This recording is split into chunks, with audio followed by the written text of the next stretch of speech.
Alhamdulillah wassalatu wassalamu ala rasulillah. Kita lanjutkan fikihnya. Beliau mengatakan qadha sunnati dhuhril qabliyah, mengqadha qabliyah zuhur.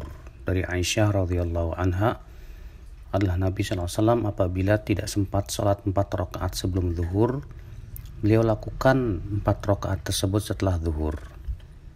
Artinya diqadha setelah sholat zuhur.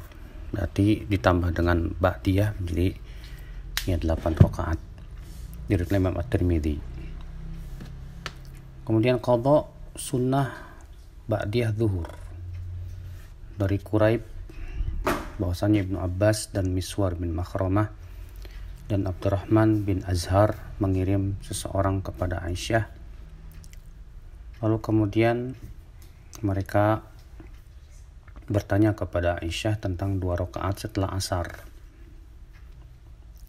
Ya. Maka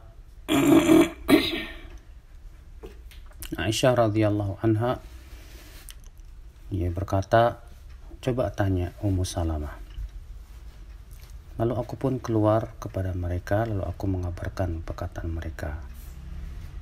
Perkataan Aisyah tersebut. Lalu kemudian mereka pun mengirimku kepada Ummu Salamah.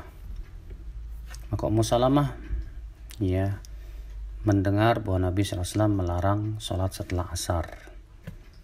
Kemudian beliau pun sholat setelah asar. Lalu kemudian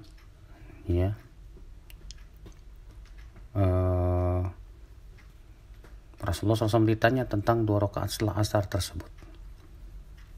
Maka kemudian Nabi SAW bersabda, wa innahu atani nasun min Abdul Qais fasyaghuluni an raka'ataini allataini ba'da dhuhr fahuma hatan.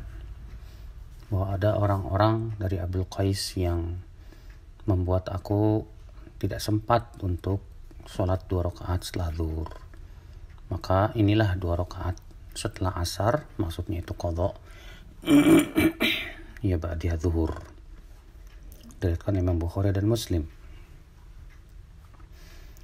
Sunnah sholat maghrib. Maka telah ada riwayat bahwa Nabi SAW sholat 2 rakaat setelah maghrib. Berdasarkan hadis Ibnu Umar yang diriwayatkan Imam Bukhari bahwa Nabi SAW sholat 2 rakaat setelah maghrib di rumahnya. Dan disunnahkan sholat ba'diyah maghrib itu di rumah. Dari Ka'ab bin Ujrah bahwa Nabi SAW mendatangi Masjid Bani Abdul Ashhal, lalu sholat maghrib di sana. Ketika mereka telah selesai sholat, Rasulullah melihat mereka sholat sunnah setelah sholat maghrib di masjid. Lalu Nabi SAW bersabda, hadhihi sholatul buyut. Ini sholat rumah. Artinya hendaknya sholat ba'diyah maghrib itu dilaksanakan di rumah. Dari Imam Abu Daud. Dan dalam riwayat hadis Rafi bin Khadij, ia berkata, datang kepada kami Rasulullah SAW dari Banu Abdul Ashhal, lalu sholatlah maghrib di masjid kami. Lalu beliau bersabda, sholatlah 2 rakaat di rumah kalian. Artinya sholatlah 2 rakaat ba'da maghrib itu di rumah kalian. Dari Imam Ahmad dalam musnadnya. Sunnah Isya. Dan sunnah Isya juga 2 rakaat setelah Isya, dan disunnahkannya juga di rumah. Hadisnya sudah berlalu, itu hadis Ibnu Umar yang hafal 10 rakaat dari Nabi SAW, di antaranya 2 rakaat setelah Isya. Kemudian sunnah-sunnah yang ghairu muakkad, di antaranya qabliyah asar. Berdasarkan hadis bahwa Nabi SAW sabda, rahimallahu mura'an shalla qabla al-asri arba'an. Semoga Allah merahmati orang yang salat sebelum asar 4 rakaat. Ini menunjukkan boleh kita menjaganya 4 rakaat tersebut. Dan boleh juga 2 rakaat. Kemudian 2 rakaat sebelum maghrib juga termasuk ghairu muakkadah. Nabi bersabda, salatlah sebelum maghrib, ya bagi yang mau, kata Rasulullah. Diriwayatkan oleh Imam Bukhari.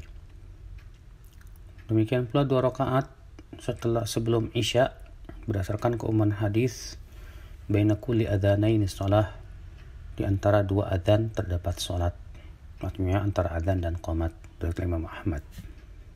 Ini menunjukkan bahwa antara adzan dan qomat untuk setiap salat dianjurkan kita untuk salat 2 rakaat.